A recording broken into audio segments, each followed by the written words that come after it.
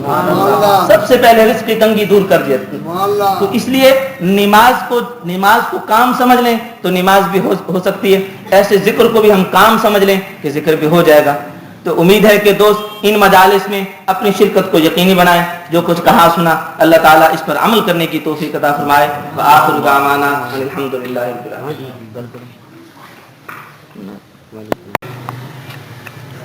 مرکز علم و عمل جامعہ اشرفیہ مانکوٹ کے استاد الحدیث اور ناظم اعلیٰ حضرت مولانا محمد ابو بکر مدنی صاحب دامت برکاتہم العالیہ ذکر کی اہمیت, اس کی فضیلت اور اس کی افادیت کے اوپر قرآن مجید, آپ علیہ الصلوۃ والسلام کی احادیث اور بزرگوں کے واقعات سنا کے ہمیں روشناس فرما رہے تھے. ابھی میں